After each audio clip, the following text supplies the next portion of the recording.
husband and I were really saddened last week when we heard that Bill Graham had been killed in a helicopter crash out in California. It brought back such memories to us. We're in our 40s now, married 24 years. And back in the late 1960s and the 70s, that incredible time of our lives, we spent practically every weekend at the Fillmore East.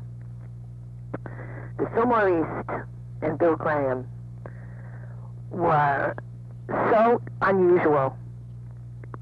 The theater was a real Art Deco place. It was huge, absolutely huge. And it had probably the best acoustics outside of Radio City Music Hall of any place in New York City. The nicest part was that we could always get really decent seats. And it was here that, for a very inexpensive price, even at that time, that we could go and have an evening of entertainment and fun and freedom that you couldn't get anyplace else, probably on Earth. At least we felt that way. This was where we got to see rock bands that were just coming out, names that are now so familiar to everybody. I'll never forget the night that Bill Graham came out on stage and said, now introducing for the first time in America, the Moody Blues. Everybody knows that name now, but back then they were brand new, and God, were they exciting. Steve Miller Band we saw there, Jefferson Airplane, when they were Jefferson Airplane, Grateful Dead.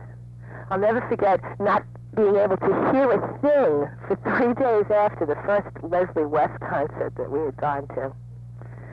We always looked forward to the opening. Bill would come out on stage. I can remember looking at the stage, he'd stand on the right. And once he came out in all his glory, looking like you and me, and yet being such a dynamo, such an incredible producer with such a pulse on what the crowd wanted.